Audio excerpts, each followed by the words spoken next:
Thank you so much for joining us, Senator. I am Genesis and this is Bombo Jello, Bombo Radio Philippines. Ito po isang recorded interview to be aired sa ating 32 stations nationwide. Okay, una ho sa mga topic na nais naming maitanong ho sa inyo sa Senate Blue Ribbon Committee hearing. Nagkaroon po ng serye ng mga pagdinig and so far, ano pong assessment ho ninyo doon sa initial report? Well, alam naman ninyo, masyado kaming disappointed at ang minority, naglabas kami ng sariling minority report. Nauna pa nga kami sa kanila kakatawa nga dahil nahihiya naman tayo sa taong bayan.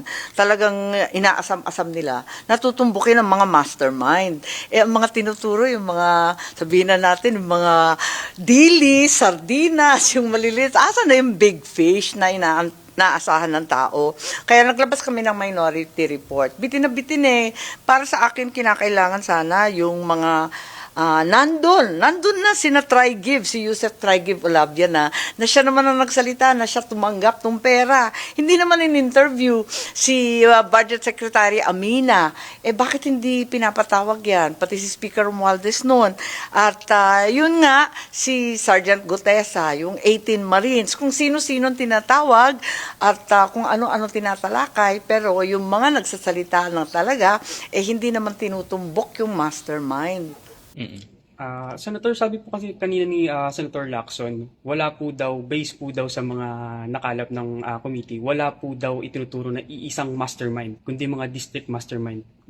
District? Meaning yung mga district engineer lang, tigmaliliit lang. Yun na nga ang pinoproblema ko. Hindi mangyayari yan kapag per district lamang. Nauutusan nga lang yan kawawa naman yung mga district engineer kung tutuusin dahil pinagsasabihan sila ng congressman, may boss pa rin sila yung secretary. Pagkatapos inuutusan rin ng finance committee, APRO committee, yung speaker, senate president, executive secretary. Nakita naman natin ang haba ng listahan di ba? Pati si SAP nandun. Ang dami talagang nagre-request. Paano naman babatok-batokan na lang yung mga district engineer na yan? Abay, dapat yung mga big time talaga. Yung sinasabi nga ni Senator Lacson, syempre, walang lalabas kasi hindi naman niya pinapatawag. Pag nandun na, hindi naman niya tinatanong. Paano lalabas yung katotohanan? Let's talk about your cousin, Senator, former Tiwalag Speaker ko na yun. Romualdez. Hindi na ako kinakausap, matagal na O baka ako tiwalag. Where does he fit dito ho sa report na ito, Senator? Saan po siya mag-fit doon sa magiging report ng Blue Ribbon? Well, binanggit siya na napakarami, di ba? Binanggit siya ni Diskaya, binanggit na rin siya ni Saldico, kahit sabihin natin na hindi under oath at wala rito sa Pilipinas.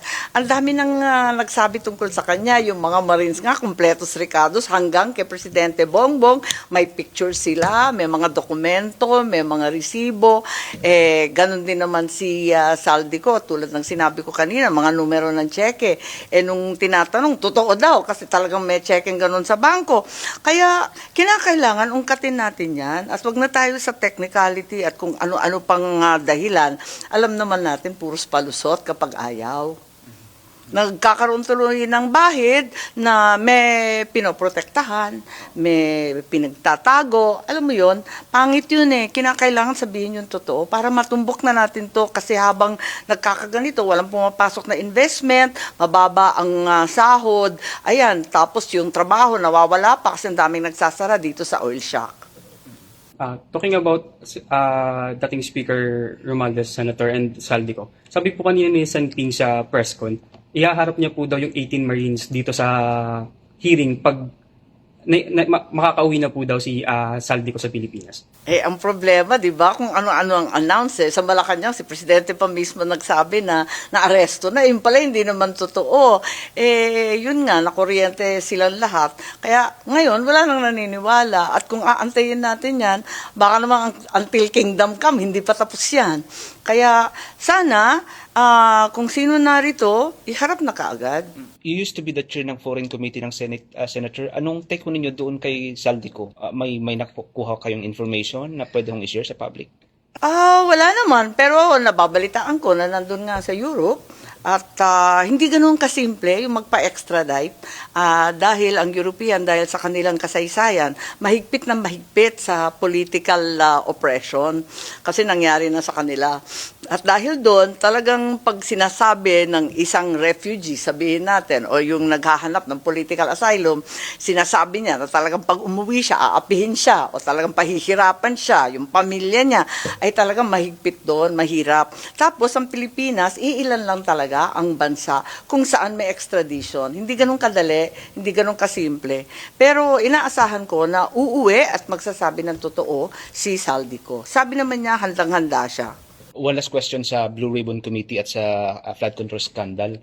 Nagkaroon na po ng initial meeting ang lower house at upper house doon sa magiging sona ni Pangulong Marcos by July. Ganun ba? Hindi ko alam. Opo, meron na po Nag-meeting kaming, ba sila? Ba't sila nagme-meeting? balita. Opo. So, Bakit In nagme-meeting? preparation po. in preparation po doon sa sona.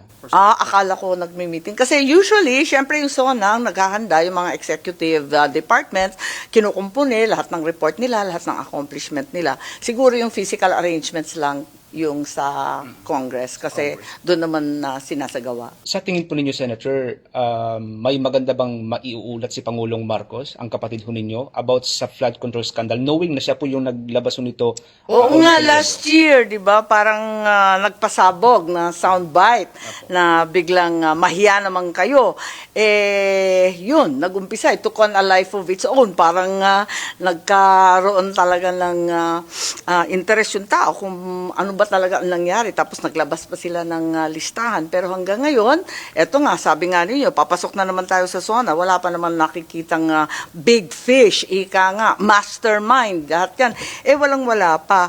Ngayon, nagme-meeting naman kami, pero yung meeting lang pagkatapos ng mahabang recess. Pero hindi pa napapag-usapan yung impeachment, kung ano yung strategiya ng minorya, kung anong gagawin namin, pagkat hindi pa naman namin natatanggap yung ulat mula sa House of Representatives. For the most trusted source of news and information, visit our website at www.bomboradio.com. Follow us on Bombo Radio mobile app, Facebook, YouTube, TikTok, and X, formerly Twitter. Like, share, and stay connected. Anytime, anywhere.